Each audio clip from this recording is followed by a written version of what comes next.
in the area of human rights, and for that he had to pay a price.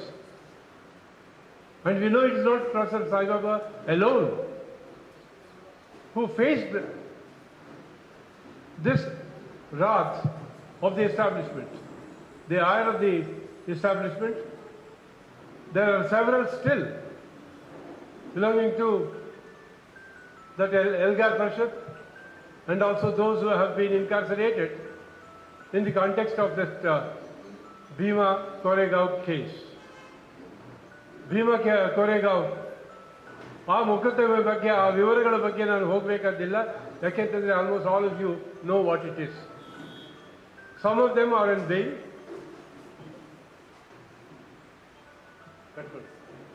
Some of them are in bail, and such a bail that does not allow them to move out of their place.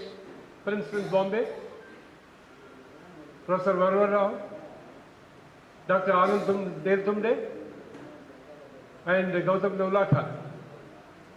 These are all certain names that we are very familiar with, and people who have been espousing the cause of the common people, common man. And for that again, you see, they are facing all sorts of problems from the establishment. And nobody can forget the name of Stan Swami, Father Stan Swami, who was systematically killed by the establishment.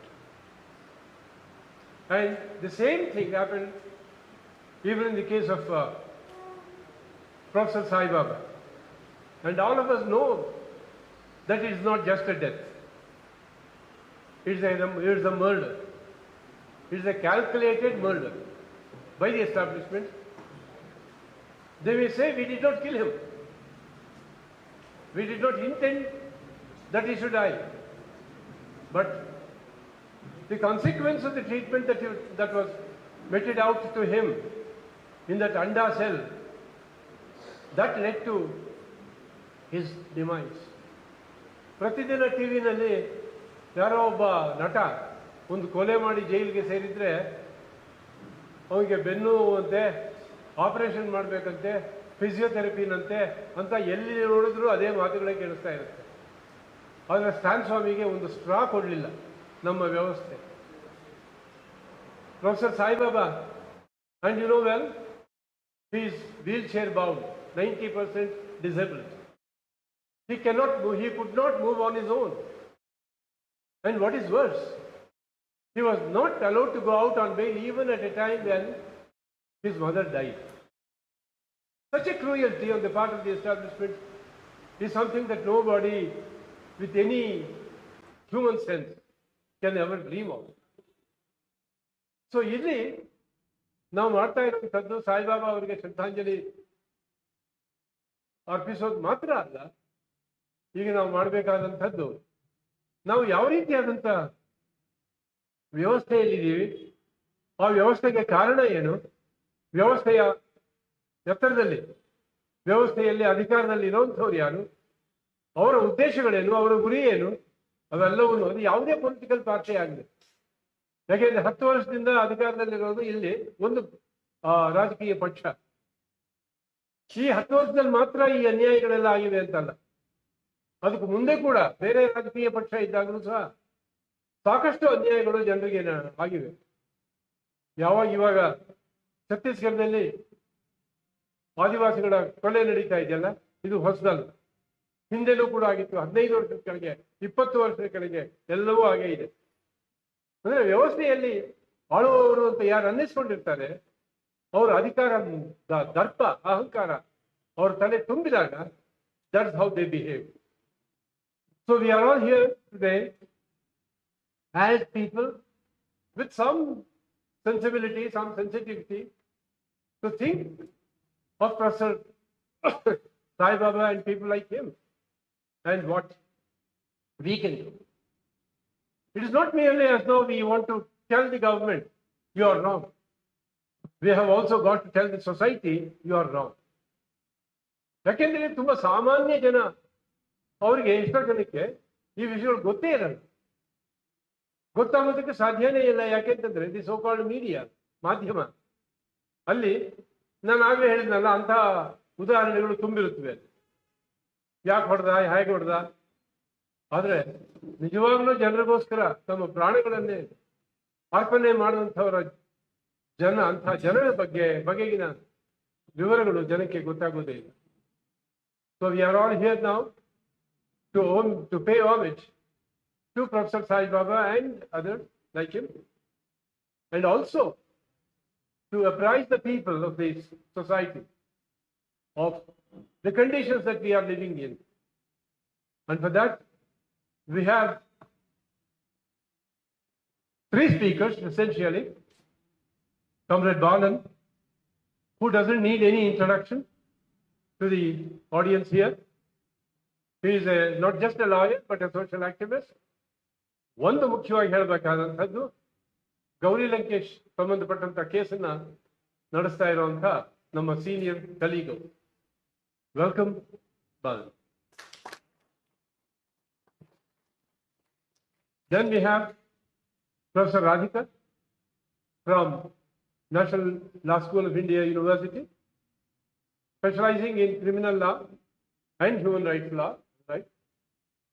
And incidentally, I can also say she is associated with PUDR, People's Union for Democratic Rights, another human rights organization which has been working in the field of human rights, which has been raising this issue of human rights violations throughout the country. And welcome, Radhika. Shivasundar ಬಗ್ಗೆ ನಾನು ಏನು ಹೇಳೋದು, ಯಾಕೆಂದ್ರೆ ಹೇಳಿದ್ರೆ ಆಮೇಲೆ ಅವ್ರು ನನ್ನೇ ಬೈತಾರೆ, ನಾನೇನು ಯಾರಿಗೂ ಗೊತ್ತೇ ಇಲ್ವಾ ಈ ಜನಕ್ಕೆ ಅಂತ. We know him, we have read him, we have heard him. Darshana, welcome Shivasundar. We have Arvind Narayan, who is associated with and incidentally president of PUCL Karnataka, People's Union for Civil Liberties, and he is going to formally preside over the program. I don't call it a function, the program. And I also welcome all my friends here, known and also unknown, because there are quite a few faces that I know and many others that I do not know, and it's good that we get to know some people anew, afresh. And to introduce myself, I'm Ramesh, Nagaragere Ramesh, associated with the People's Democratic Forum, which is also one of the organizations of this program here. Condoling the death of the disappearance of Professor Sai Baba, and also condemning the inhuman attitude of the establishment. Before I hand over the dais to the speakers here, first Comrade Baran will speak, then that will be followed by Radhika, and then it will be Sundar. Before that, I have two announcements to make. ಎಲ್ಲರಿಗೂ ಗೊತ್ತು Gauri Lankesh case ಏನಾಗ್ತಿದೆ ಅಂತ, ಅಥವಾ ಹೇಳಬೇಕಾದ್ರೆ ಏನೂ ಆಗ್ತಿಲ್ಲ. ಇಷ್ಟು ವರ್ಷಗಳಾದರೂ ಕೂಡ ಇನ್ನೂ ಆ ಅಪರಾಧಿಗಳು ವಿತಿನ್ ಕೋರ್ಟ್ಸ್, ನಾವು ಅಪರಾಧಿಗಳು ಅಂತೀವಿ, ಅವರು ಆರೋಪಿಗಳು ಅಂತ ಹೇಳ್ತಾರೆ. ನಮ್ಮ ಪ್ರಕಾರ ಅವರು ಅಪರಾಧಿಗಳು, ಅವ್ರಿಗೆ ಇನ್ನೂ ಶಿಕ್ಷೆ ಆಗಿಲ್ಲ. On the other hand, many of them are coming out on bail. ಆಯ್ತು, ಬೇಲಲ್ಲಿ ಬಂದರು, ಮನೆಯಲ್ಲಿ ಇರಲಿ. ಆದರೆ ನಮ್ಮ ಸಮಾಜದಲ್ಲಿ, ಕೆಟ್ಟ ಸಮಾಜದಲ್ಲಿ ಏನಾಗ್ತಿದೆ ಅಂತಂದ್ರೆ, ಈ ರೀತಿ ಜಾಮೀನು ತಗೊಂಡು ಆಚೆಗೆ ಬಂದವ್ರಿಗೆ ಸಮಾಜದಲ್ಲಿ ಎಲ್ಲಿಲ್ಲದ ಸನ್ಮಾನ, ಎಲ್ಲಿ ಇಲ್ಲದ ಸತ್ಕಾರ, ಎಲ್ಲಿ ಇಲ್ಲದ ಮಾನ್ಯತೆ, ಗೌರವ ಸಿಗ್ತಾ ಇದೆ. ಎಲ್ಲರಿಗೂ ಕೂಡ ಬಿಲ್ಕಿಸ್ ಬಾನು ಕೇಸ್ ಕೊಡು. ಆ ಕೇಸ್ನಲ್ಲಿ ಏನಾಯ್ತು ಅನ್ನೋದು ಎಲ್ಲರಿಗೂ ಗೊತ್ತಿರುವಂತೆ. ಅವರು ಬಂದಾಗ ಅವರು they had A hero welcome. ಅದೇ ರೀತಿಯಲ್ಲಿ ಗೌರಿ ಲಂಕೇಶ್ ಕೇಸ್ನಲ್ಲೂ ಕೂಡ ಇಬ್ಬರು ಆರೋಪಿಗಳನ್ನು accuse in Bijapur recently, last week or so, some people there who are all part of the BJP and RSS, Sangh Parivar, they felicitate. ಅವರಿಗೆ ಸನ್ಮಾನ. ಯಾಕೆಂತಂದ್ರೆ ಅವರ ಪ್ರಕಾರ ಗೌರಿ ಒಬ್ಬ ದೇಶದ್ರೋಹಿ. ಆ ದೇಶದ್ರೋಹಿಯನ್ನು ಕೊಲ್ಲೋದ್ರ ಮೂಲಕ ಅವರು ತಮ್ಮ ದೇಶದ ಪ್ರೇಮವನ್ನ ಸಿದ್ಧಪಡಿಸಿದ್ದಾರೆ, ಪ್ರೂವ್ ಮಾಡಿದ್ದಾರೆ, ಸಾಬೀತು ಮಾಡಿದ್ದಾರೆ. ಸೊ ಅವ್ರ ಪ್ರಕಾರ ಅವರು ಆ ದೇಶ ಪ್ರೇಮಿಗಳಿಗೆ ಸನ್ಮಾನ ಕೊಡೋದು, ಸನ್ಮಾನ ಮಾಡೋದು ಸರಿಯಾದಂತ ಕೆಲಸ ಅಂತ. ಆದ್ರೆ ನಮ್ಮೆಲ್ರಿಗೂ ಗೊತ್ತು, ಅದು ಯಾವುದೇ ಕಾರಣಕ್ಕೂ ಕೂಡ ಅದನ್ನು ಒಪ್ಕೊಳ್ಳುವಂತಹ ಮಾತಿಲ್ಲ. It's totally unacceptable. ಅಷ್ಟು ಮಾತ್ರ ಅಲ್ಲ, only yesterday or today we understand that one of the accused in Gauri case has become a member of Shiv Sena in Maharashtra. Shiv Sena, which has got its association with BJP, because there are two Shiv Sena there. ಅಂದ್ರೆ ಏನಾಗ್ತಿದೆ ಅಂತಂದ್ರೆ, ಅಪರಾಧಿಗಳು ಅಂತ ಯಾರಿರ್ತಾರೆ ಅಥವಾ ಆರೋಪಿಗಳು ಅಂತ ಯಾರಿರ್ತಾರೆ, ಅವರಿಗೆ ಯಾವುದೋ ಒಂದು ಪರ್ಟಿಕ್ಯುಲರ್ ಕಾರಣದಿಂದಾಗಿ ಎಲ್ಲಿ ಇಲ್ಲದ ಸನ್ಮಾನ ಸಿಗ್ತಾ ಇದೆ, ಗೌರವ ಸಿಗ್ತಾ ಇದೆ. ಹಾಗೆ ಆದಾಗ what about the moral stage? ಕೇಳಿಸ್ತಾ ಇಲ್ವಾ?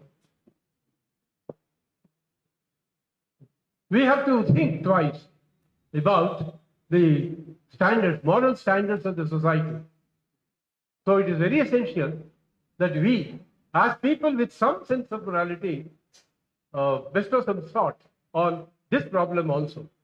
ಆ ಕಾರಣಕ್ಕಾಗಿ ಒಂದು ಮೆಮೊರಾಂಡಮ್ ರೆಡಿ ಆಗಿದೆ, ಒಂದು ಅಪೀಲ್ ರೆಡಿ ಆಗಿದೆ. It is addressed to the home minister of the state. ಅವರಿಬ್ಬರ ಹೆಸರುಗಳು ಅವೆಲ್ಲ ಇವೆ ಇಲ್ಲಿ. ಈ ಹೋಮ್ ಮಿನಿಸ್ಟರ್ಗೆ, ಇಲ್ಲಿ ಗೃಹ ಮಂತ್ರಿ ಅವರಿಗೆ ಈ ಅಪೀಲ್ ಬಹಳಷ್ಟು ಜನ ಇದರಲ್ಲಾಗಲೇ ಸಹಿಗಳನ್ನು ಹಾಕಿದ್ದಾರೆ. ಅದೇ ಅಲ್ಲಿ ಹೇಳುವಂತ ಇರೋದೇನು ಅಂತಂದ್ರೆ, ಈ ರೀತಿಯಾದಂಥ ಕಾರ್ಯಕ್ರಮಗಳನ್ನು, ಈ ರೀತಿಯಾದಂಥ ಪ್ರಯತ್ನಗಳೇನಿವೆ ಅಂದ್ರೆ to gain respectability and credibility for these culprits, ಅದು ಸರಿಯಾದಂಥ ಕ್ರಮ ಅಲ್ಲ. And it is the responsibility of the government to take some action and see to it that such attempts are not, they do not recur. So after this, our friends will come to you with this memorandum. Please sign this memorandum.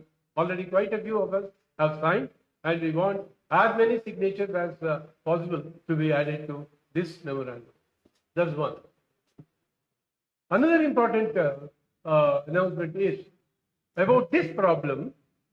On Tuesday, that is 22nd, that is day after tomorrow, at 10:30 near or at Freedom Park, there is going to be a protest.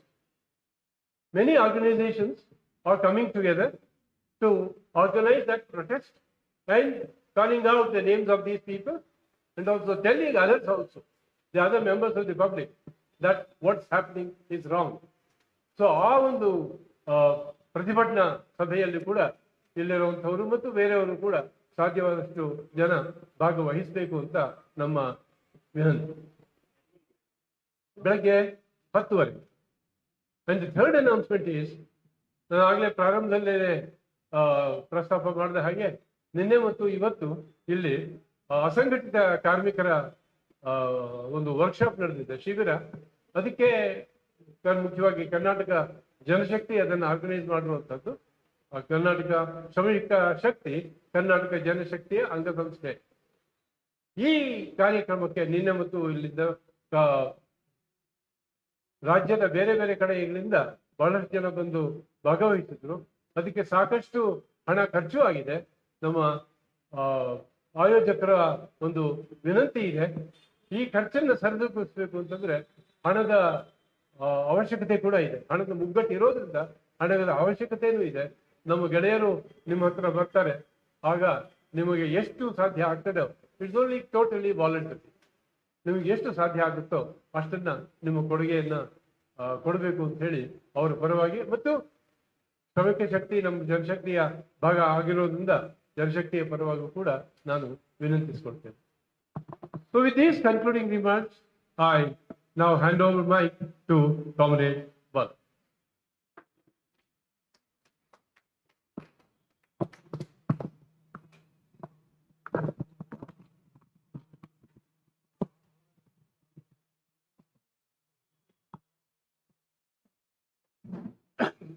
Good evening, comrades. UAPA, Unlawful Activities Prevention. These are the scope and scheme of this act. Is definition: terrorist act, 2K, terrorist act, terrorist gang, terrorist organization, unlawful association. This is the definition. So punishment, section 10, member of a unlawful association, punishment. Section 20, member of a terrorist gang. Section 38, member of a terrorist organization. The member of association, member of a gang, member of a organization. Sai Baba was convicted on all these counts. Section 20, member of a terrorist gang and organization, life sentence. Section 38, member of a terrorist organization, again 10 years. Then section 39, support to a terrorist organization, 10 years. Then section 18, conspiracy, life sentence. 120B, conspiracy under IPC, again 7 years sentence. So member of a unlawful association, again 7 years. So Sai Baba was convicted 2 life sentence, 2 10 years, and 1 7 years. So this is the sentence given by a court. There is a public prosecutor, investigation, DCP, ACP, CRPC, IPC, Evidence Act. So many acts, the court convicted on these counts. What did Sai Baba do? Before going to that, what was the material collected against him? 22/8/2013, 2 youths, they were talking to each other in a bus stand called Haheri, Kachroli district. In the bus stand, 2 were talking. Police apprehended them. They were searched. What they had: 60 rupees cash, 1 bus ticket, railway ticket, 1 SIM card, 1 phone. So I have the same thing with me now. I have a purse, I have money, I have credit card, I have debit card, I have voter ID, everything I have. Same thing they too had. They were arrested. 2 youths were arrested. They, after interrogating them, one Mishra was also, Hari Mishra, Mishra, he was arrested, 3rd person. What was recovery from him? CD, SIM card, memory card. So his statement was recorded. So he divulged during the course of interrogation. They call it as a confession statement. Sai Baba had given us a memory card, 1 memory card, based on which Sai Baba house was raided on 9/9/2013. What was available in his house? Like any of us, few books, magazines, mobile phone, SIM card, memory card, hard disk, DVD, CD. These items were recovered. Then Sai Baba was arrested on 6/5/2014. He was arrested.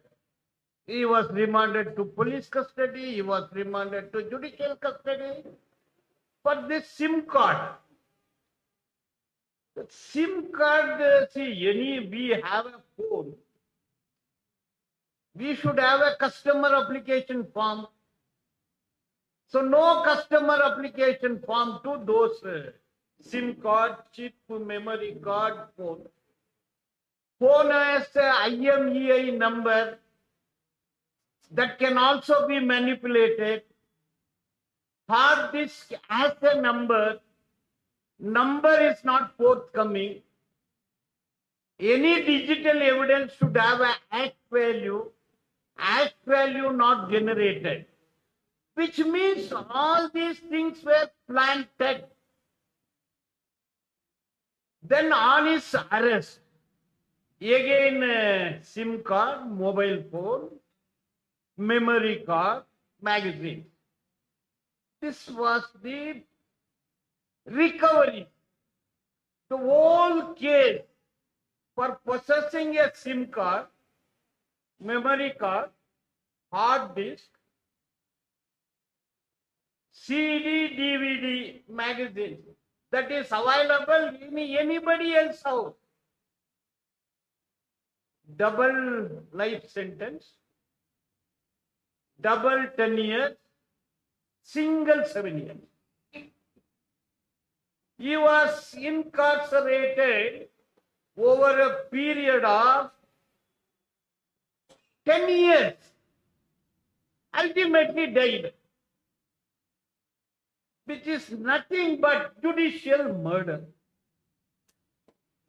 The Indian judiciary killed him.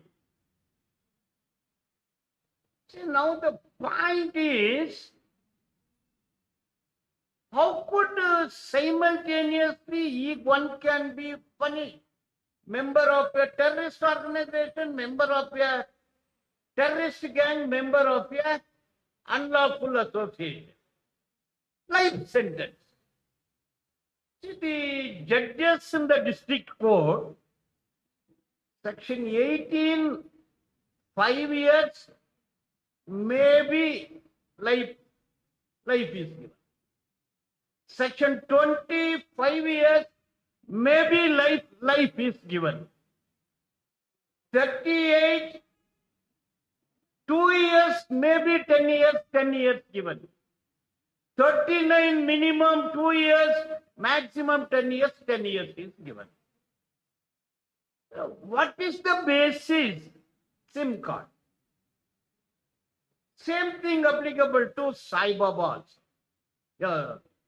Scan also. Same thing. Then the draconian 43D5. No bail. If a person is arrested in chapter 4 and chapter 6, this section 18, 20, chapter 4, 38, 39, chapter 6. If a person is arrested in these two chapters, no bail. That is what the Supreme Court said, no bail. A dead body which goes to the cemetery would never come. A person arrested in UAPA case would never come. It is a legal cemetery. See, now they have a specialized agency called NIA, National Inhuman Agency. So this law is draconian, this should go. So anybody can be targeted. See, one case in Bangalore, a person by name Fahad. Fahad's father from Kasargod. He goes to Pakistan, Lahore in the year 1974. He married a Pakistani girl, begotten a child. The child is about 24 years old. He completed his chemistry in MSc, comes to Kasargodo. He meets a girl, developed a love with her. He doesn't want to go back to Pakistan. He tries to make out some documents to do some business at Mysore. He was arrested. Later on, investigating agency come to know that he was not only a Muslim but also a Pakistani. After 2 months of interrogation, AK-47 was planted. Then he was arrested in the year 2006. So because he doesn't have a proper legal support, he was in jail for 10 years. Stretched to 12 years, 14 years. Then the IO was recalled. He was acquitted in that case. While he was in jail, he was implicated in another case. That case also, he was convicted, double life sentence. Ultimately, Karnataka High Court released him, stating that no ground. There are hundreds of cases like this. Sai Baba was killed. So what is the action against the investigating agency who fabricated evidences, who fabricated material? So what is the compensation for his family? Court has not granted any compensation. This is how the judicial system is working. Now the law is amended. 3 criminal laws. The entire UAP is it's a special law. Now it is brought to the general law. Bharatya Nyaya Sanhita. So Danda Hoitu, Nyaya Bantu. Nyaya 113 entire UAP as it is incorporated. Anybody else can be arrested. Then 111 COCA is incorporated. So this is how the system is developed. Then how judiciary works? So we have 25 High Courts. 25th High Court is Amravati High Court, latest. So the sanctioned strength, 1,114. 860 posts are occupied. Between 2018 to 2024, 512 judges were appointed. Backward class 11%, backward class 52% population, they got only 11% posts, 52%. SC 17%, they got only 3% position. ST 10%, 1% representation. So 70% Brahman ಬಂದು ಉಳಿದಿದ್ದು merchant class Baniya, then Rajput, Kashyata, Rajput. So 3 communities, merchant community, Brahmin community and Rajput community, oligarchy of these 3 communities occupies the position in various high courts. Supreme Court till 1980, not even one judge from SC or SC community. Even today, 32% Brahmins occupy it. Remaining Baniya community, Rajput community. So it is in their hands. So judiciary functions like that. There must be equal representation of constitutional posts in the judiciary. That is not there. That's how the system works like that. The next what Sai Baba did, why state is angry against him? State is angry against him because he raised this voice, helping A plus L plus Adivasi. He protested against Operation Green Ant. He protested against Cobra Post. He protested against looting of natural resources at Chhattisgarh, Madhya Pradesh, part of Maharashtra, part of West Bengal, Bihar. See, loot of minerals, mining mafia. He raised his voice against mining mafia. He raised his voice against the loot. He raised his voice against the ruling dispensation. He wanted to protect Adivasis. He wanted to defend Dalits. He wanted to protect vulnerable, marginalized section of the society. Therefore, the state is angry. He has not committed any offense. Only he raised his voice. That is his democratic right, guaranteed under Article 19 of the Constitution. It is his fundamental right. So in the name of UAPA, he was arrested, incarcerated, and he was killed. Like that, hundreds are languishing in jail. In Karnataka, and in UAPA cases, 15 years there are several people languishing in jail. One person, he offered a tea to an accused in UAPA case. Tea. 6 months prior to an incident. After 6 months of an incident, he had tea with the same person.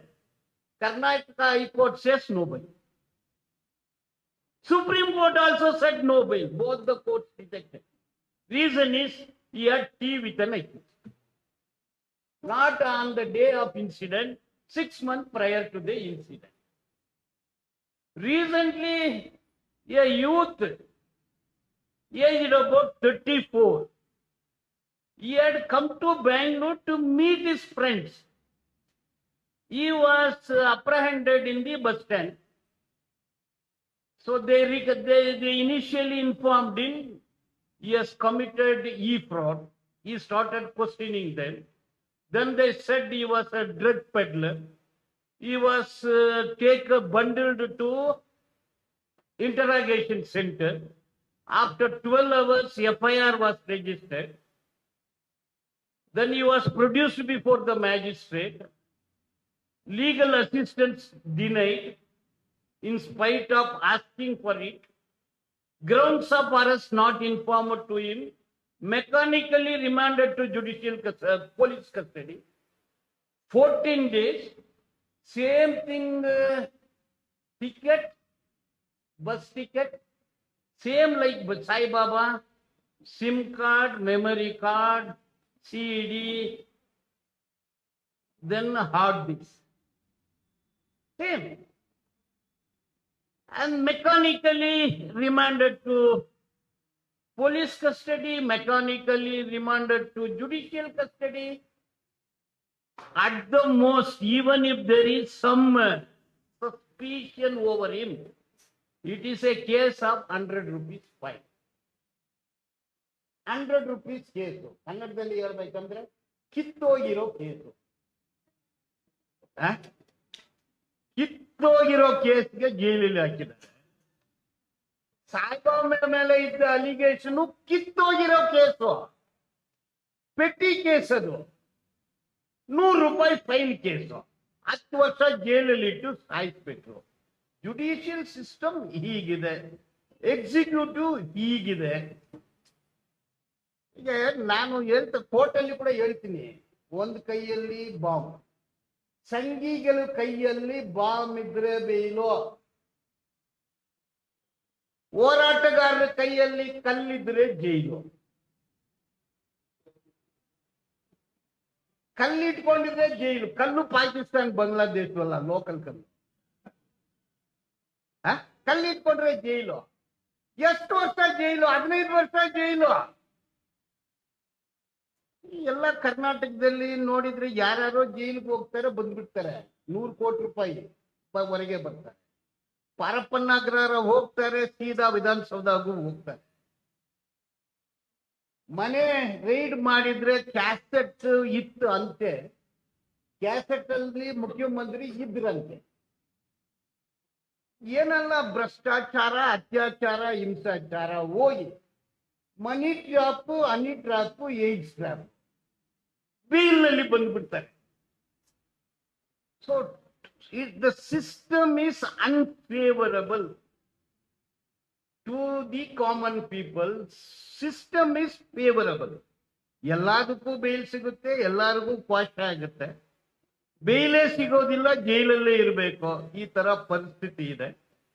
I think I have taken much time. Shivasundar ಇದ್ದಾರೆ, comrade ಇದ್ದಾರೆ. So thank you for the opportunity. Thank you.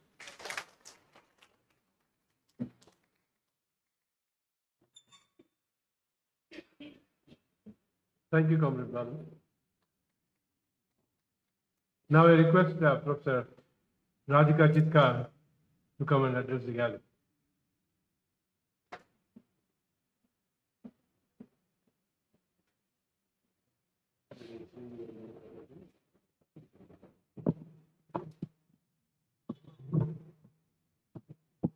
सलाम साथियों।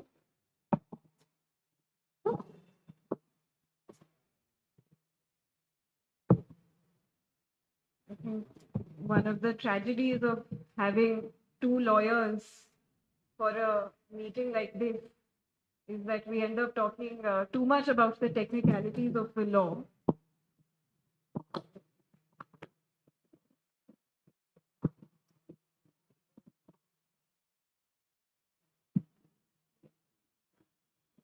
But I think it's also necessary to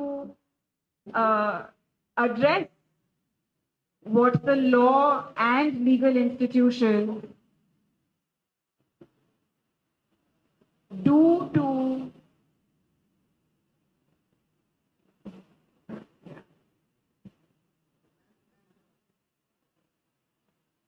yeah.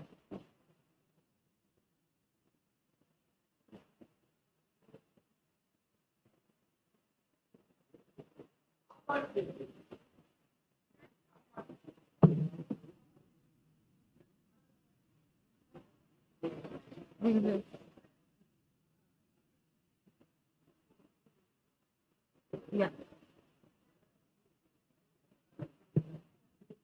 Professor Sai Baba's death. You know, I joined the human rights movement a few months after Professor Sai Baba was arrested.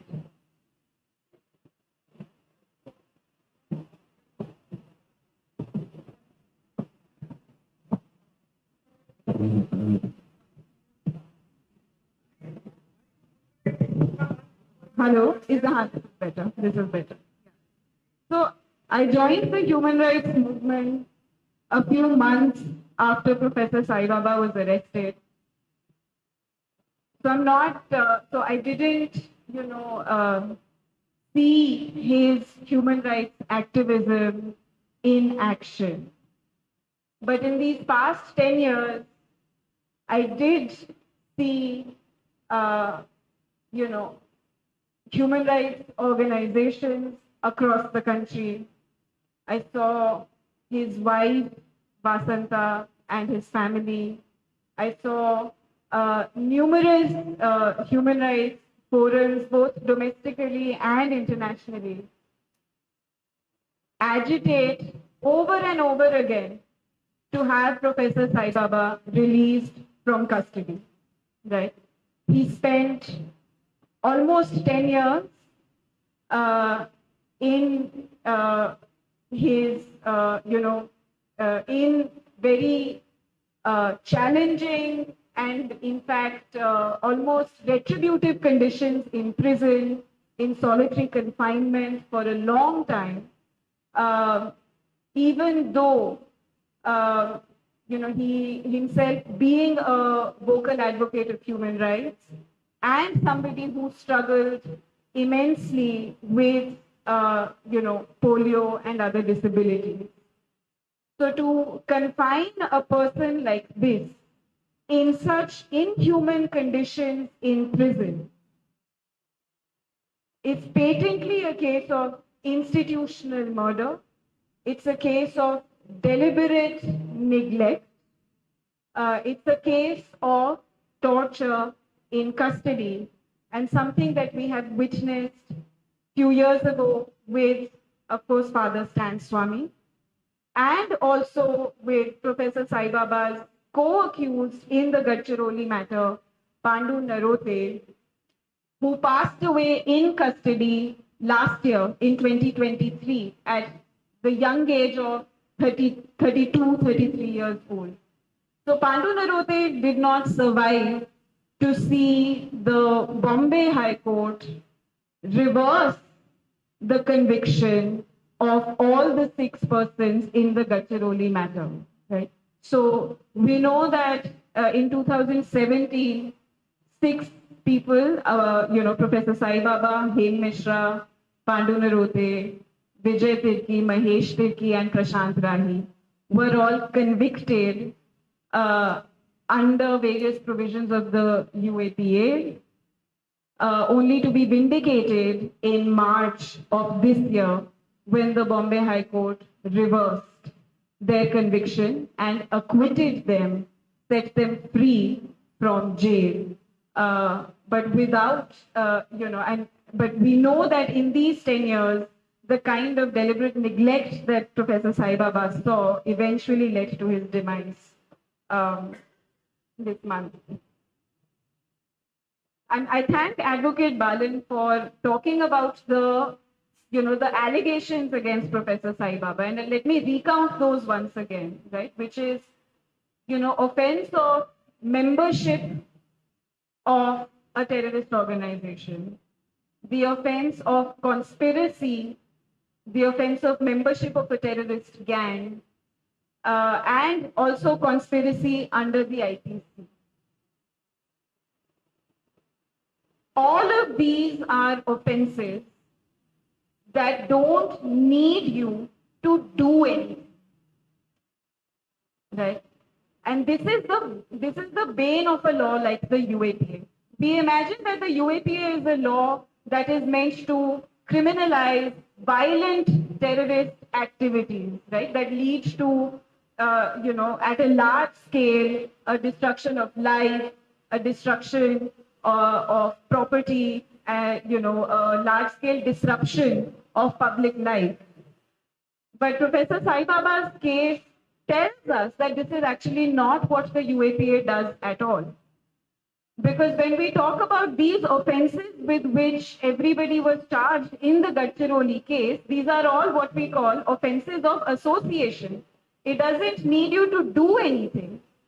It is simply a matter of getting together, collectivizing to agitate for your rights. PUDR is an association, PUCL is an association, PDF is an association. But what the UAPA does is that it allows the government to ban people coming together to agitate for their rights. And that is it. These are not, in our understanding of democratic rights, in our understanding of human rights, coming together to struggle for rights is not a criminal offense. I'll tell you what is a criminal offense. I want you to imagine for a moment that, you are going to your place of work in the morning. You are in a vehicle, perhaps, a cab or taxi or an auto. A criminal offense is when some strangers that you do not know forcefully stop your car, barge into your car, drag out the driver of your vehicle, put that driver in blindfold and take him away to another location. They drag you into their own car, take you to the airport, and from there they call your wife, telling her that we have your husband with us. This, to me, is a criminal offense. The IPC, or now the new laws, BNSS, would call this an act of abduction or an act of kidnapping. But this is not illegal if it is the police who does it, right? Which is exactly what happened with Professor Sai Baba on 9th of May 2014. Because this is the manner in which he was arrested in flagrant violation of Supreme Court guidelines of the law. The people who took him were in plain clothes. They did not have any identifying marks. They did not tell him why they were taking him, where they were taking him, what the allegations against him were. But they just called his wife to tell him that he has been arrested. And that's it. Complete illegality. But it becomes legal because it is a state institution that is doing it in their power to arrest. What else is a crime? Another crime is 50 people barging into your house at an ungodly hour by force, locking you inside a room, keeping your neighbors and well-wishers out, and taking items, things from your house without telling you what they are taking from your house. Under any ordinary circumstance, we would say this is theft, this is robbery. But it is not in this case because these are state institutions, police institutions conducting search and seizure operations, right? This is again something that happened with Professor Sai Baba. And all of these materials that were recovered from his house, which Advocate Balan very eloquently recounted, illegally, we don't even know whether they were actually recovered from his house or elsewhere, later become the basis to convict him for terror charges.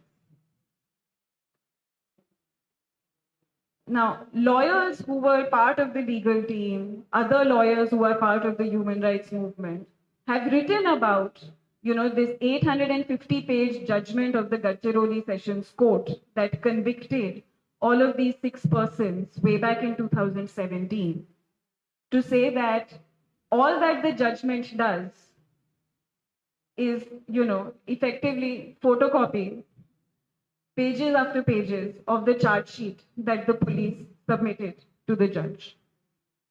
In places where the charge sheet was inadequate,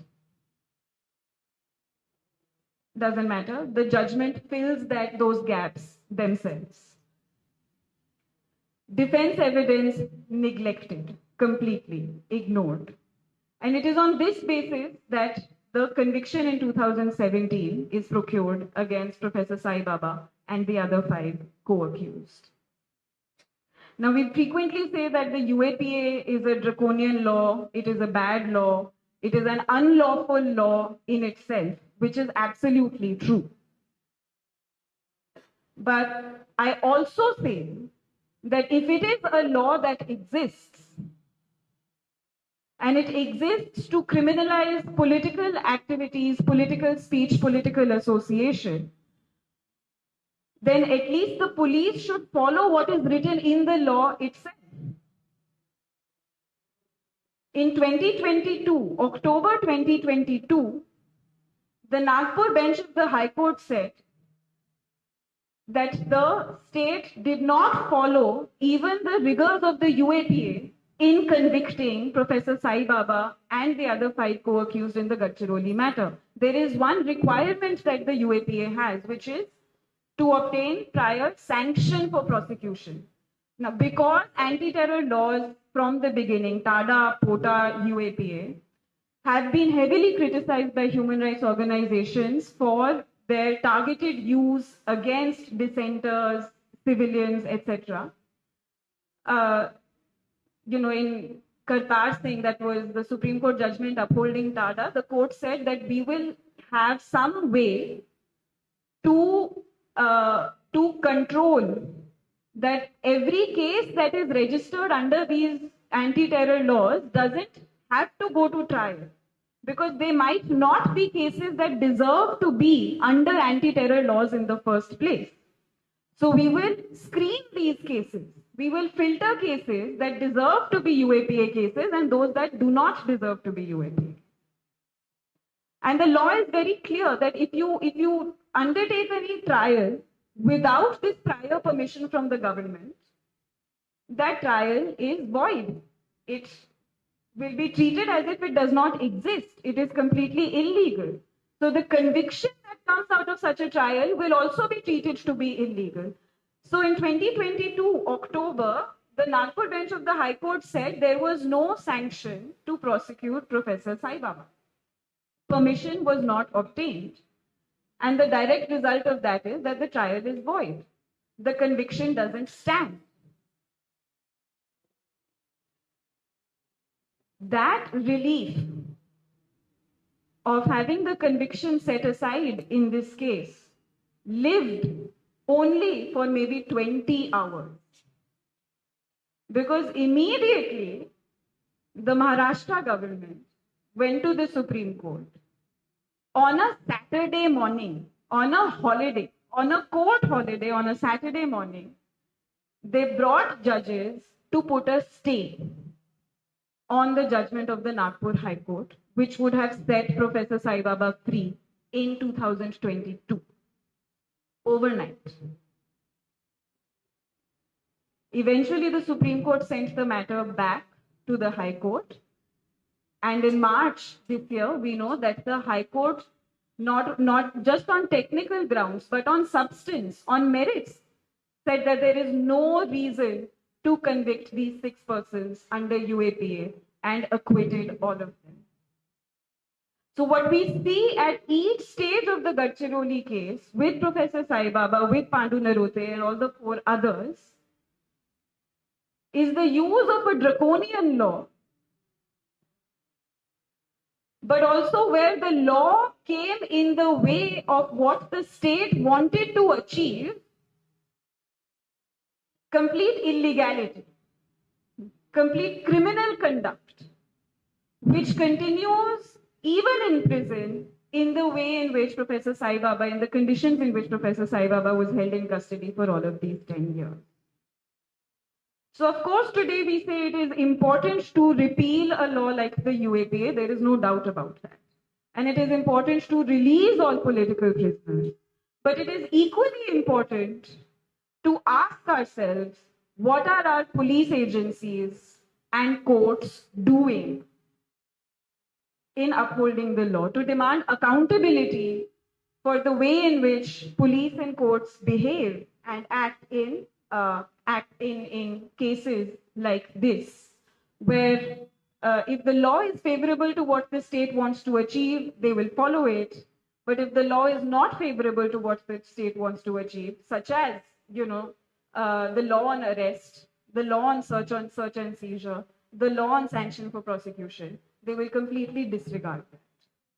And finally, to begin talking, to at least start the conversation on the purpose and function that prisons themselves are serving in society today, given what we know about the high rates of under trial prisoner incarceration, the terrible conditions in which not just a prisoner like Professor Sai Baba, but everybody else is detained. We keep hearing stories from Sudhaji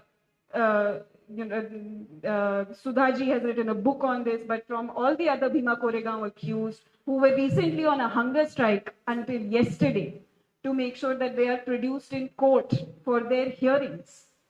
So the persistent denial of basic dignity in prisons, which are actually not holding convicted prisoners to the extent that we imagine, but poor, marginalized, working class, Dalit, Adivasi prisoners under trials in deplorable conditions. We need to begin interrogating what role prisons themselves are playing in society today. And perhaps that is the way that we can keep Professor Sai Baba's legacy alive.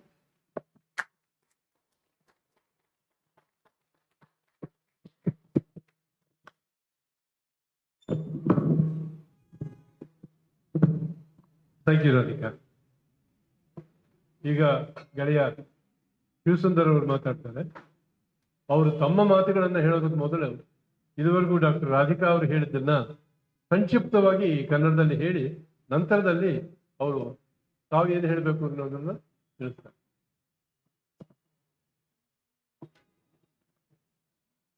ಆತ್ಮೀಯರೇ, wheel chair ಮೇಲೆ ಎದೆ ಸಡಿಸಿ ತೆವಳ್ತಿದ್ದಂತ ಸಂವಿಧಾನವನ್ನ ನ್ಯಾಯ ವಿಕಲ, ನೀತಿ ವಿಕಲ ವ್ಯವಸ್ಥೆ ಕೊಂದಾಕಿದೆ.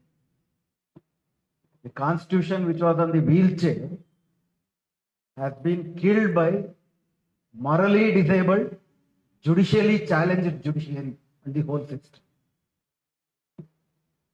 ಇಲ್ಲಿ ವೈಕಲ್ಯತೆಗೆ ಗುರಿಯಾಗಿರೋದು ಹೆಂಗೆ ವ್ಯವಸ್ಥೆ ಅನ್ನೋದನ್ನ ತುಂಬಾ ಸ್ಪಷ್ಟವಾಗಿ ಅವಾಗ್ಲಿಂದ ಬಾಲನ್ ಅವರು, ರಾಧಿಕಾ ಅವರು ಹೇಳಿದರು.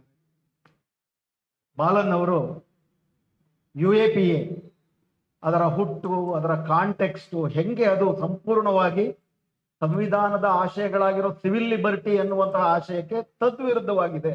ಆ ಕಾನೂನೇ ಸಂವಿಧಾನ ವಿರೋಧಿಯಾಗಿದೆ. ಅದರ ಸದ್ಬಳಕೆ ದುರ್ಬಳಕೆ ಅಂತ ಪ್ರಶ್ನೆನೇ ಉದ್ಭವಿಸೋದಿಲ್ಲ. ಇನ್ಫ್ಯಾಕ್ಟ್ ಬಾಲ್ಗೋಪಾಲ್ ಅವರು, ಸಾಯಿಬಾಬಾ ಅವರು ಇದನ್ನ ತುಂಬಾ ಸ್ಪಷ್ಟವಾಗಿ ಹೇಳ್ತಿದ್ರು. ಮಿಸ್ಯೂಸ್ ಆಫ್ UAPA ಅನ್ನೋದು ತಪ್ಪು. Use of UAPA is misuse of constitution. UAPA ಅನ್ನ ಬಳಸೋದೇ ಸಂವಿಧಾನ ವಿರೋಧಿಯಾದದ್ದು. ಹೆಂಗೆ ಆಶಯಗಳ ವಿರೋಧಿಯಾಗಿದೆ ಅನ್ನೋದನ್ನ ಬಾಲನ್ ಅವರು ವಿವರಿಸಿದ್ರು. ರಾಧಿಕಾ ಅವರು ನಿರ್ದಿಷ್ಟವಾಗಿ ಸಾಯಿಬಾಬಾ ಅವರ ಪ್ರಕರಣದಲ್ಲಿ ಅವರ ಅರೆಸ್ಟಿಂದನೂ ಮೊದಲುಗೊಂಡು ಬೇರೆ ಬೇರೆ ಹಂತಗಳಲ್ಲಿ ಹೆಂಗೆ ನ್ಯಾಯ ವ್ಯವಸ್ಥೆ, ಜೈಲು ವ್ಯವಸ್ಥೆ ದುರುದ್ದೇಶ ಪೂರ್ವಕವಾಗಿ ಹೆಚ್ಚು ಕಡಿಮೆ ಅವ್ರಿಗೆ ಯಾವ ಕಾರಣಕ್ಕೂ ಕೂಡ ಸಿವಿಲ್ ಲಿಬರ್ಟಿ ಎಕ್ಸ್ಟೆಂಡ್ ಆಗಬಾರದು ಅಥವಾ ಜೈಲಿನಲ್ಲೇ ಸಾಯಿಸಬೇಕು ಅನ್ನೋ ಉದ್ದೇಶದಿಂದ ವರ್ತಿಸಿವೆ ಅನ್ನೋದನ್ನ ವಿವರವಾಗಿ ಹೇಳಿದೆ. ಅದರಲ್ಲಿ ಒಂದು ವಿಷಯ ತುಂಬಾ ಮುಖ್ಯವಾದದ್ದು, ಪ್ರಾಯಶಃ ನಮ್ಮ ಭಾರತದ ನ್ಯಾಯಾಂಗ ಇತಿಹಾಸದಲ್ಲೇ ಅಂಥದ್ದೊಂದು ಸಂಭವಿಸಿಲ್ಲ. 2022ರಲ್ಲಿ UAPA ಅನ್ವಯಿಸಬೇಕಾದ್ರೆ ಸರಿಯಾದಂತ ಪ್ರೊಸೀಜರ್ ಫಾಲೋ ಮಾಡಿಲ್ಲ. ಎಕ್ಸ್ಟ್ರಾರ್ಡಿನರಿ ಕೇಸ್ಗಳನ್ನ ಅನ್ವಯಿಸಬೇಕಾದ್ರೆ ಎಕ್ಸ್ಟ್ರಾರ್ಡಿನರಿ ಪ್ರಿಕಾಷನ್ ಎಕ್ಸ್ಟ್ರಾರ್ಡಿನರಿ ಪ್ರೊಸೀಜರ್ಗಳನ್ನ ಅನ್ವಯಿಸಬೇಕಾಗಿದೆ. ಪ್ರೊಸೀಜರಲ್ ಗಾರ್ಡ್ಸ್ ಅಂತ ಇರೋದು ಅದಕ್ಕೋಸ್ಕರ. ಅದನ್ನ ನೀವು ಅನ್ವಯಿಸ್ಲಿಲ್ಲ ಅಂತಂದ್ರೆ ಆ ಕೇಸ್ ಬಿದ್ದೋಗುತ್ತೆ. ಅದರ ಆಧಾರದಲ್ಲಿ ಅಕ್ವಿಟ್ ಆಗಿದ್ರು ಇವರು 5 ಜನ. ಆದ್ರೆ ಭಾರತದ ಇತಿಹಾಸದಲ್ಲಿ ರಾತ್ರೋರಾತ್ರಿ ಇಬ್ಬರು ದ್ವಿಸದಸ್ಯ ಪೀಠ, ಸುಪ್ರೀಂ ಕೋರ್ಟ್ ಅದಕ್ಕೆ ಕಾನ್ಸ್ಟಿಟ್ಯೂಟ್ ಮಾಡಿ ಅದರಲ್ಲೊಬ್ಬರು ಬೇಲ ತ್ರಿವೇದಿ ಅವರು ಅದನ್ನ ವಾಪಸ್ ಕಳಿಸ್ತಾರೆ.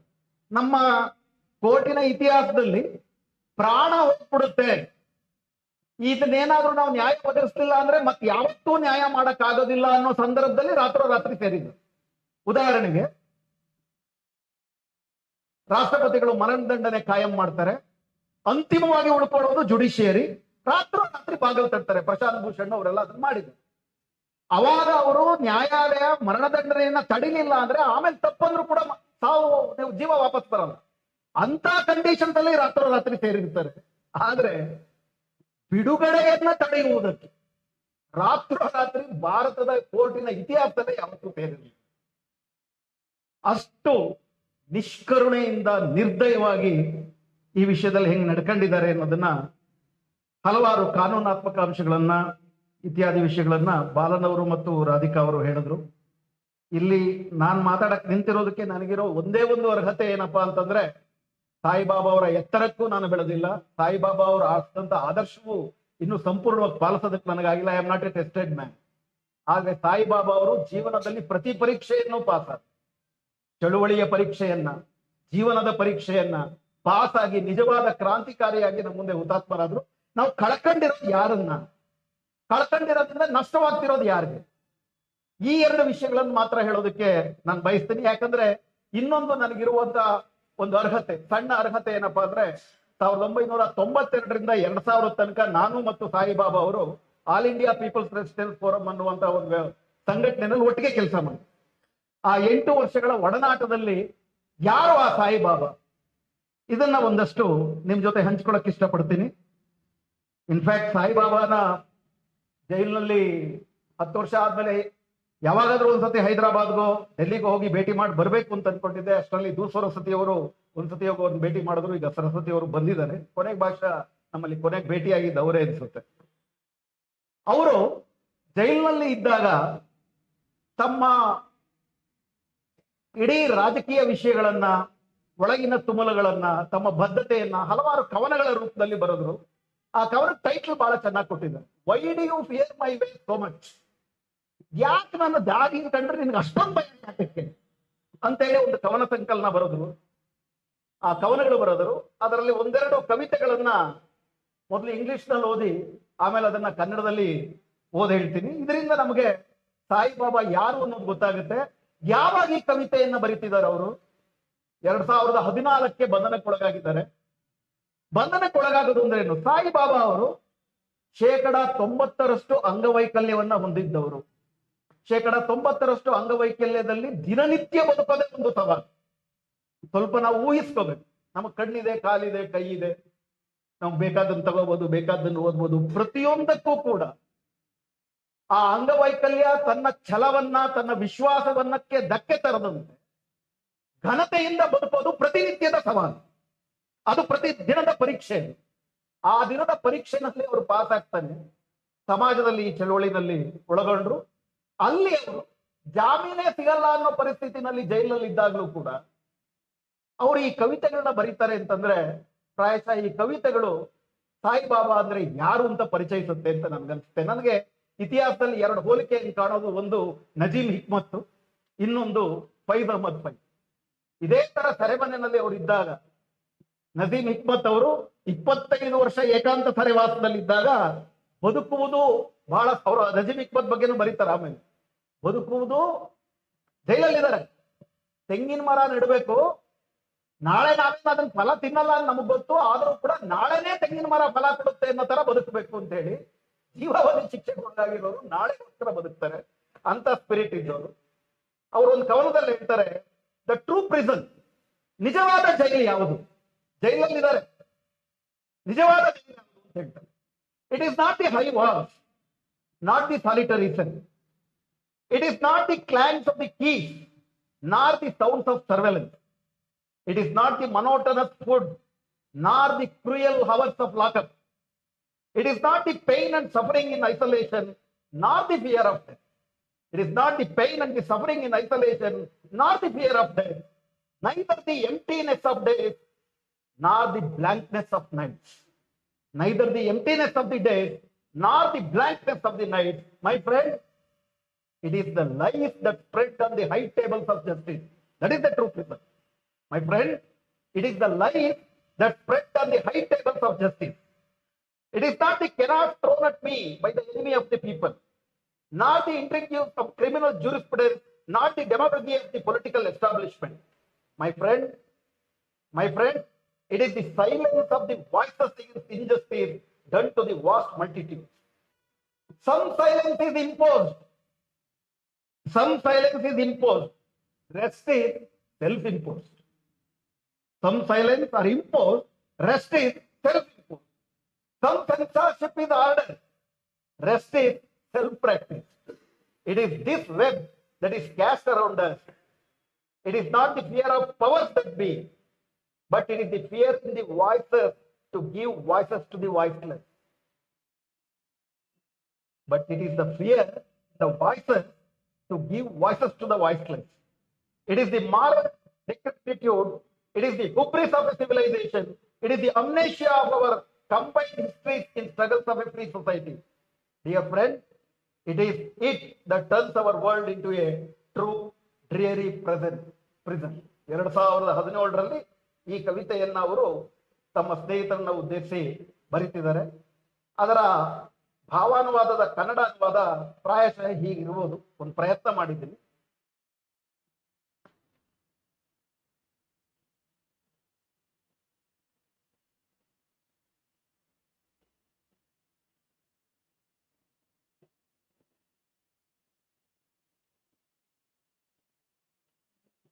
ನಿಜವಾದ ಸೆರೆಮನೆ ಇರುವುದು ಎಲ್ಲಿ?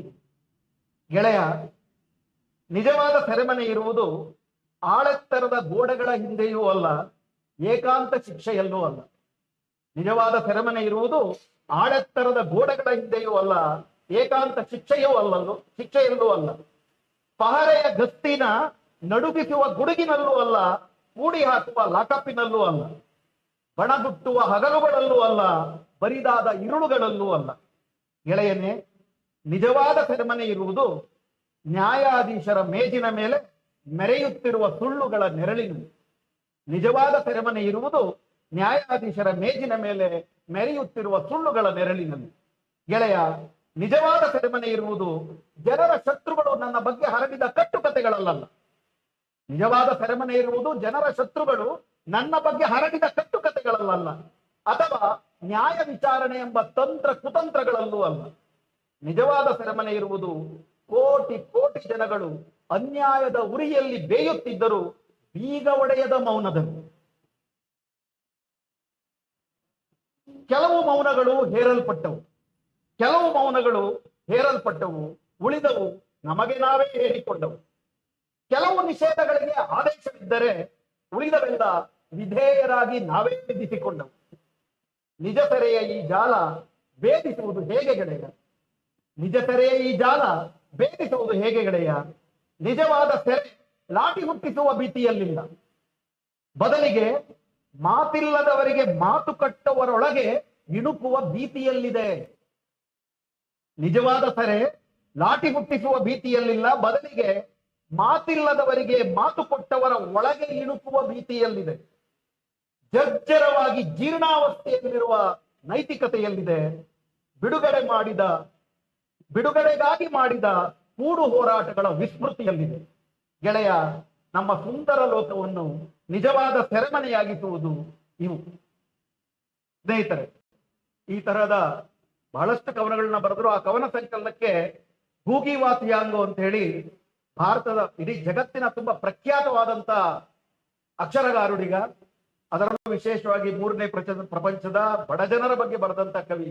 ಅವರ ಮುನ್ನುಡಿನಲ್ಲೂ ಬರಿತಾ ಹೇಳ್ತಾರೆ, ಹೆಂಗೆ ಅವರು ಆ ಒಂದು ಸುದೀರ್ಘವಾದಂತ ಸೆರೆವಾಸವನ್ನ ಸಹಿಸಲಿಕ್ಕೆ ಸಾಧ್ಯ ಆಯ್ತು ಅಂತಂದ್ರೆ, ಅವರು ಎಲ್ಲರ ನೋವಲ್ಲಿ ತನ್ನ ನೋವನ್ನ ಕಂಡುಕೊಂಡ್ರು, ಎಲ್ಲರ ನೋವು ತನ್ನ ನೋವಲ್ಲಿ ಎಲ್ಲರ ನೋವನ್ನು ಕಂಡುಕೊಂಡ್ರು.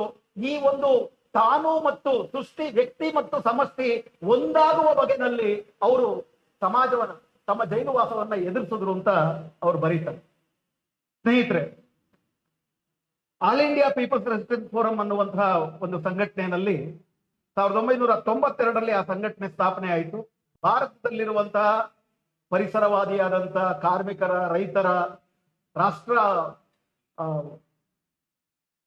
ರಾಷ್ಟ್ರೀಯ ವಿಮೋಚನಾವಾದಿ ಹೋರಾಟಗಳ, ಈ ಎಲ್ಲಾ ಹೋರಾಟಗಳ ಒಂದು ಒಕ್ಕೂಟವಾಗಿ ಅದು ಕಟ್ಟಬೇಕು ಅನ್ನೋ ಆಸಕ್ತಿಯಿಂದ ಕಟ್ಟಿದಂತ ಸಂಘಟನೆ.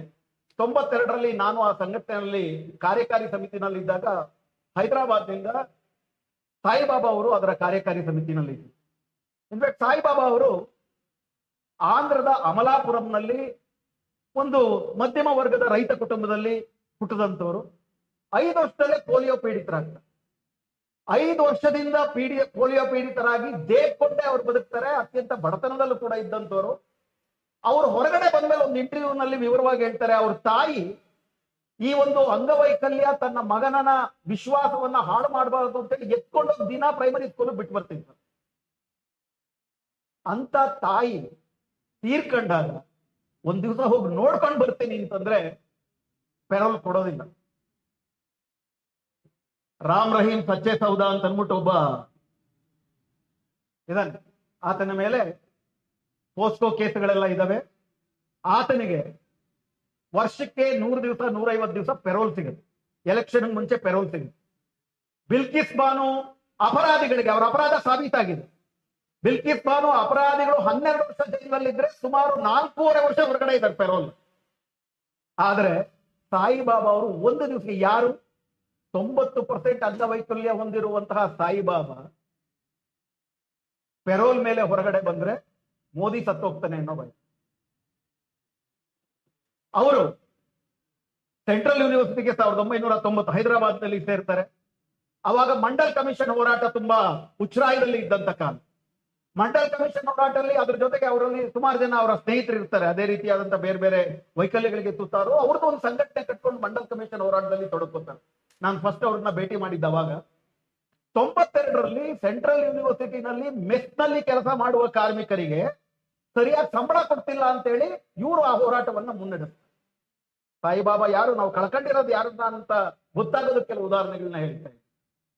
94ರಲ್ಲಿ ಜೈಲಿನಲ್ಲಿ ಅವಿಭಜಿತ ಆಂಧ್ರ ಪ್ರದೇಶ, ಅವಾಗ ಅವಿಭಜಿತ ಆಂಧ್ರ ಪ್ರದೇಶದ ಎಲ್ಲಾ ಜೈಲುಗಳಲ್ಲಿ ಇರುವಂತಹ ಕೈದಿಗಳು ಕನಿಷ್ಠ ಮಾನವೀಯ ಘನತೆಯ ಹಕ್ಕುಗಳು ನಮ್ಗಿರಬೇಕು, ಕನಿಷ್ಠವಾದಂತ ಊಟ, ಬಟ್ಟೆ, ಪೇಪರ್ ಓದೋದು, ನಮ್ಗೆ ನೀವು ನಿರ್ಬಂಧಿಸಬೇಕಾಗಿರೋದು ಹೊರಗಡೆ ಹೋಗಬಾರ್ದು ಅಂತ ಮಾತ್ರ, ಮಾನವೀಯ ಘನತೆಯನ್ನ ನಿರಾಕರಿಸಬಾರ್ದು ಅಂತೇಳಿ ಸುದೀರ್ಘವಾದಂತ ಉಪವಾಸ ಸತ್ಯಾಗ್ರಹವನ್ನ ಮಾಡ್ತಾರೆ.